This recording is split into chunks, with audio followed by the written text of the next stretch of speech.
반갑습니다. 바른약입니다. 오늘은 꿀피부를 위한, 피부 트러블, 여드름을 위한 판토텐산 메가도스 요법 정말 자세히 살펴보겠습니다. 피부가 좋아졌다는 많은 분들의 간증이 있었습니다. 여러분들도 피부 트러블이 있다면 한번 시도해보시길 바랍니다. 이 논문을 봐볼까요? 실험에는 51명이 참여하였고요. 4명이 제외되어 48명이 최종 참여하였습니다. 실험은 12주 동안 진행되었고요. 2.2g, 그러니까 2200mg의 판토텐산을 하루에 2번 나눠서 복용했습니다. 이 2200mg이 유의미한 숫자고 우리가 목표로 삼아야 하는 숫자라고 보시면 됩니다. 실험 결과를 보면 12주가 지났을 때 유의미하게 피부 상태가 좋아진 것을 알 수가 있었습니다. 3달 만에 피부 트러블이 많이 사라졌죠. 처음과 비교해보면 전체적으로 플라시보 그룹도 감소하였지만 이와 비교했을 때 판토텐산을 투여한 그룹이 현저하게 피부 병변, 여드름, 트러블이 감소됐고요. 상세하게 비교해본 결과에서도 염증성, 비염증성, 이마, 볼, 턱, 코 모든 부분에서 판토텐산을 투여한 파란 부분이 줄어드는 걸 알 수가 있었습니다. 핵심 포인트, 우리의 판토텐산 목표는 1000에서 2000mg의 판토텐산을 목표로 합니다. 추천은 2000mg까지 늘리는 겁니다. 논문에서는 2200mg으로 했는데 왜 2000mg까지 늘리냐면 시중에 나와 있는 판토텐산 출시 제품들이 500mg 단위로 나와서 그렇습니다. 더 드셔도 관계없지만 굳이 추천드리지는 않습니다. 나는 체중이 좀 적게 나가는데 그러면 1000mg을 목표로, 나는 일반이거나 건장해, 그렇다면 2000mg을 목표로 삼으시면 됩니다. 한 번에 판토텐산을 많이 먹어봐야 흡수도 안 되고 다 변으로 빠져나가기 때문에 천천히 늘리시고 나눠서 드시는 게 좋습니다. 첫 번째, 1000mg 목표 사이클입니다. 1주차, 2주차 나눠서 천천히 증량합니다. 가운데 중간에 휴지기 약물 중단 시기를 넣는 게 좋습니다. 판토텐산 요법 자체는 메가도스, 적당량보다 많이 먹어서 진행되는 바로 중간에 쉬어주는 것만으로 몸의 밸런스를 잡을 수가 있습니다. 2000mg 목표로 진행되는 사이클입니다. 천천히 늘리시는 게 여전히 중요하고 중간에 휴지기를 넣었습니다. 두 요법 다 1000에서 2000mg 목표치에 도달했다면 12주에서 15주 정도까지 그 용량을 유지하시는 게 좋습니다. 2019년도 전에도 이미 판토텐산을 다뤘었습니다. 각 영상들의 댓글들을 보시면 제가 시간이 되고 노력이 되는 한 모든 댓글에 답변을 달아드리고 있습니다. 그 댓글들의 질문들과 궁금사항들을 모아서 한 번에 다 보겠습니다. 여러분들도 한 번쯤 궁금하실 수 있는 사항들입니다. 판토텐산의 모든 것이기 때문에 판토텐산에 대해서 궁금하실 수 있는 사항들. 첫 번째, 판토텐산 너무 많이 먹어 위험한 건 아닌가요? 시중에 판매되고 있는 판토텐산 500mg이 최소 용량이며 종합 비타민에는 100mg 정도의 판토텐산이 들어가 있습니다. 그러니 적게는 4배, 많게는 20배의 판토텐산을 복용하는 건데요. 충분히 걱정하실 수 있습니다. 일반적으로 판토텐산 요법은 메가도스 요법에 해당하기 때문에 모두에게 동일한 효과를 가져다 주는 것은 아닙니다. 이 부분은 꼭 알고 가셔야 됩니다. 비타민의 위험 요인을 따질 때 상한 섭취량이라는 기준치가 있습니다. 이 양을 넘어가게 되면 독성이나 부작용이 일어나며 유익한 효과보다는 과다함, 위험이 올라가는 수치라고 보시면 됩니다. 판토텐산의 일반적인 충분 섭취량은 5mg으로 설정되어 있고 상한 섭취량은 정해져 있지 않습니다. 일정 수준 이상 많이 복용하더라도 큰 부작용이 나타나지 않는다는 거죠. 그래서 판토텐산은 1000에서 2000mg까지 드셔도 큰 문제가 없이 복용할 수 있습니다. 그럼 더 많이 더더더더 먹을 수 있는 거 아닌가요? 싶은데요. 그렇게 해서 이득이 커지지 않습니다. 판토텐산을 일정량 이상 복용하게 되면 설사가 일어나게 되는데요. 몸에서 흡수되지 못한 판토텐산은 변으로 빠져나가기 때문에 변에서 삼투압을 일으키게 됩니다. 설사가 일어나는 초입 부분, 이 부분이 여러분 몸속에서 판토텐산을 흡수할 수 있는 최대 용량이라고 보시면 되시고 나머지는 다 의미 없는 양입니다. 그래서 설사하기 전 용량, 이 용량이 여러분들한테 판토텐산이 흡수될 수 있는 최대 용량이라고 생각해 주시면 됩니다. 그래서 이 판토텐산은 억지로 시간을 늘려서 천천히 늘릴 수는 있지만 어느 정도 한계 포화치가 있습니다. 그리고 여러분들 몸을 실험체로 쓰지 않길 바랍니다. 안전범주 내에서 드시는 게 좋다고 생각합니다. 꿀피부를 얻으려다가 다른 걸 잃으면 안 되겠죠. 판토텐산을 먹으면 탈모가 일어난다는데 이야기들이 있습니다. 어느 정도 사실인데요. 판토텐산을 먹으면이 아니라 판토텐산을 많이 먹으면 탈모가 일어날 수 있습니다. 그런데 오늘 우리가 하는 건 메가도스, 많이 먹는 것이니 충분히 탈모가 일어날 수 있습니다. 여기에는 비오틴이라는 성분이 관련되어 있는데요. 비오틴 자체는 비타민 H라고 불리는 모발 형성에 도움이 되는 비타민입니다. 비타민 B7에 해당하거든요. 판토텐산을 왕창 먹으면 비오틴 흡수가 저해되며 이 때문에 모발과 손발톱에 영향이 올 수 있습니다. 비오틴은 웬만하면 결핍이 일어나지 않습니다. 장내 미생물에 의해서도 만들어지고 음식에서도 꽤 많이 섭취되거든요. 그런데 인위적으로 우리가 무엇을 하니까 이제 비오틴 결핍이 일어날 수가 있습니다. 판토텐산과 비오틴은 우리 몸에 들어오는 통로가 같습니다. 일종의 길이 막힙니다. 길막을 하는 거죠. 이런 상태가 되기 때문에 판토텐산을 많이 먹게 되면 정확히 비오틴 결핍에 의한 탈모가 발생할 수 있습니다. 그래서 이러한 원리를 우리는 이미 알고 있기 때문에 일주일에 한 번 판토텐산을 쉬면서 비오틴의 흡수를 하는 날을 만드는 겁니다. 몸의 밸런스를 잡는 날이라고 설명드렸죠. 판토텐산과 비오틴의 밸런스를 잡는 날이라고 보시면 됩니다. 우리가 아까 배웠던 충분 섭취량, 상한 섭취량을 비오틴에도 넣어봅시다. 비오틴의 충분 섭취량은 성인 기준 30마이크롬이며 상한 섭취량은 없습니다. 이 용량을 기반으로 비오틴 섭취량을 정할 겁니다. 판토텐산을 먹을 건데 탈모가 너무 두려워. 비오틴을 왕창 먹어야겠어. 그러면 그 왕창 어느 정도 먹어야 할까요? 고민인 분들이 꽤 있습니다. 일단 먼저 비오틴은 따로 구매하지 않으셔도 괜찮습니다. 일반적으로 휴지기에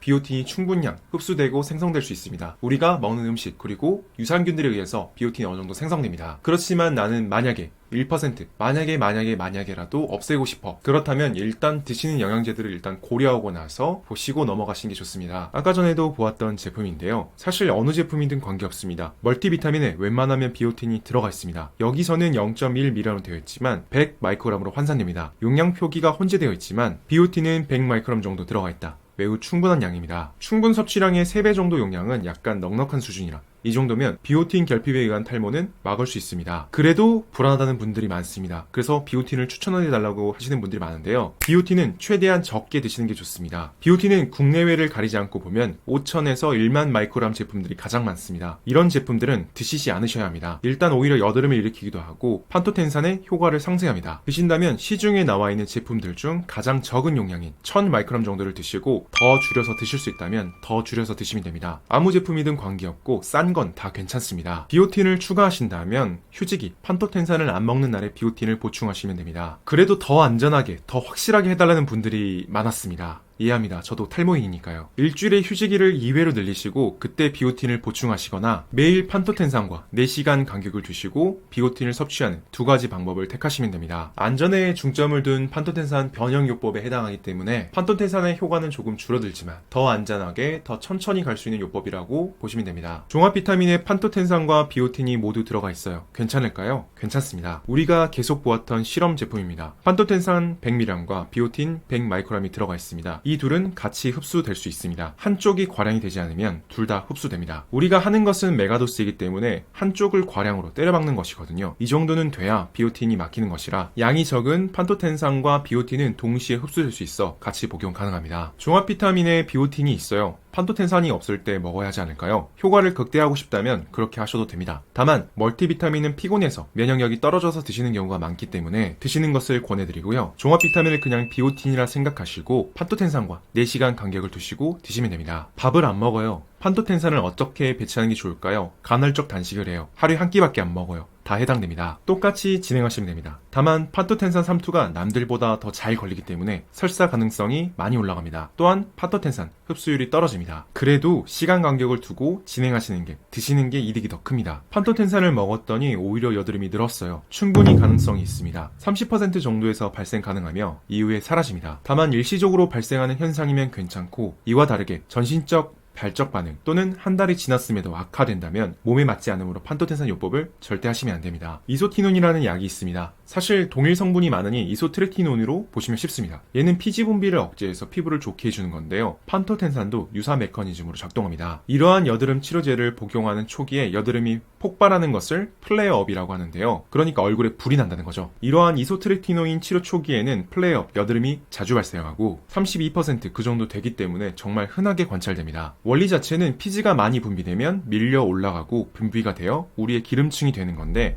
애매하게 줄어들기 시작하니까 안에서 고여서 그렇습니다. 이렇게 고여버리니 세균이 더 잘 먹고 잘 자랍니다. 그런데 시간이 지나면서 피지 자체가 말라버리니 세균이 굶어 죽습니다. 문제는 여드름 세균이 원래 얼굴에 있었다라는 점과 세균이 굶어 죽는데 시간이 꽤 걸리기 때문에 초기에 세균성 여드름이 있었던 분들이라면 충분히 여드름 폭발 가능성이 있습니다. 그래서 판토텐산을 먹었는데 초기에 여드름이 늘었어요. 이런 분들은 꽤나 원인이 명확합니다. 원인이 세균이므로 항생제 치료와 병행하시면 효과가 매우 좋아집니다. 그렇다면 다음으로 판토텐산을 여드름 항생제와 같이 복용할 수 있나요? 같이 복용하시면 안 됩니다. 이렇게 말해놓고 무슨 말인가 싶죠? 설명드리겠습니다. 여드름 항생제 두 가지가 많이 사용됩니다. 독시사이클린, 미노사이클린 굉장히 안전하고 효과적인데요. 이들 항생제는 테트라사이클린계 항생제로 설명을 보면 칼슘 뭐라 되어 있고 같이 먹으면 안 된다 이런 식으로 써져 있습니다. 단순히 칼슘이 항생제에 달라붙어서 항생제 효과를 없앤다는 건데요. 다시 우리가 계속 보았던 비타민제를 보면 판토텐산은 일반 판토텐산이 아니라 판토텐산 칼슘 염으로 되어 있습니다. 시중에 존재하는 거의 99.99%의 판토텐산은 판토텐산 칼슘 염으로 되어 있습니다. 100mg 정도의 판토텐산이라면 칼슘 양이 적겠지만 우리는 메가도스를 하므로 칼슘의 양이 꽤나 유의미하게 많습니다. 그래서 이러한 항생제로 치료를 하신다면 2시간 간격을 두시고 복용하시는 게 좋습니다. 그래서 판토텐산을 여드름 항생제와 같이 복용할 수는 없지만 2시간 간격을 두신다면 둘의 효과를 온전히 누릴 수 있고 안전하게 복용 가능합니다. 이 부분은 많은 분들이 놓치고 있으므로 치료를 병행하실 분들은 꼭 주의하시길 바랍니다. 여드름 치료제의 양대산맥, 이소티논은 같이 먹어도 될까요? 같이 드셔도 됩니다. 다만 일정 부분 메커니즘을 공유하는 사이므로 건조감이 너무 강해질 수 있습니다. 그때는 판토텐산을 조절하시거나 중단하시는 게 좋습니다. 효과가 너무 강해진다는 말이죠. 청소년들 먹어도 될까요? 드시면 안 됩니다. 이 부분은 성호르몬과 관련된 부분이 있어 아예 안 드시는 게 좋습니다. 절대 추천드리지 않습니다. 아주 소량의 판토텐산은 건강 유지 목적으로 드실 수 있지만 메가도스는 추천드리지 않습니다. 그 외 것들은 사실 궁금하시면 더 보셔도 괜찮습니다. 여러 재밌지는 않지만 판토텐산의 궁금증들이 담겨져 있습니다. 비오틴을 많이 먹으면 여드름이 많이 납니다. 단순하게 판토텐산과 경쟁해서 비오틴을 메가도스하면 판토텐산이 결핍됩니다. 우리가 여드름을 없애려고 판토텐산 메가도스 하는 것과 정반대로 탈모를 위해서 비오틴을 메가도스 하게 되면 여드름이 생길 수 있습니다. 이때는 판토텐산 메가도스 요법과 반대로 판토텐산을 약간만 추가해줘도 여드름이 꽤 줄어듭니다. 판토텐산에 의한 탈모 돌아올까요? 무조건 돌아옵니다. 단순 비오틴 결핍에 의해 발생하는 거라 비오틴만 보충하면 쑥쑥 돌아옵니다. 걱정하지 않으셔도 됩니다. 판토텐산을 더 먹어도 될까요? 가능합니다. 더 건장하시고 효과가 없다면 늘릴 수 있습니다. 다만 표준요법은 아닙니다. 추천드리진 않습니다. 그 정도 드실 가치가 있지는 않습니다. 1995년도에 나온 논문이 있습니다. 고대의 논문이죠. 판토텐산을 여드름 치료에 사용했던 논문인데요. 이때부터 시도가 많이 있었죠. 여기서는 10g을 썼습니다. 하루에 4번 나눠서. 그러니까 이러한 500mg 제품으로 하루 20알을 먹인 건데요. 20알 이 정도면은 사실 좀 정도가 넘는 양이라 추천드리지 않습니다. 그래도 뭐 이론적으로 가능하다는 것, 실험 논문이 있다는 것, 이 정도로만 재미로 보시면 될 듯 합니다. 판토텐산의 원리는 직접적으로 밝혀진 것들이 몇 개 있습니다. 다만 재미가 없어서 뒤로 뺐습니다. 코엔자임 A라는 물질이 있습니다. 얘의 구조를 보면 얘를 만들기 위해서는 판토텐산이 필수적입니다. 그냥 구조를 이루는 블록 중 하나입니다. 코엔자임 A는 여러 반응 중 아세틸기를 전달하는 작용을 많이 하는데요. 아세틸코에인은 콜레스테롤과 스테로이드 호르몬, 그리고 성호르몬, 스트레스 호르몬과 관련이 있는 물질입니다. 그리고 애들이 조절이 안 되면 여드름 폭증의 원인이 됩니다. 코엔자임 A 자체가 지방산 대사, 그리고 스테로이드 호르몬 대사에 사용되는데 우리 얼굴에 마구 뿜어져 나오는 기름, 애들 대사에 사용된다는 겁니다. 그리고 다른 논문에서 보면 판토텐산의 항박테리아 효과와 피부를 부드럽게 하는 효과 때문이라고 말하기도 합니다. 다만 써보면 항박테리아 효과는 그렇게 크진 않은 것 같습니다. 오늘은 판토텐산에 대해서 알아보았습니다.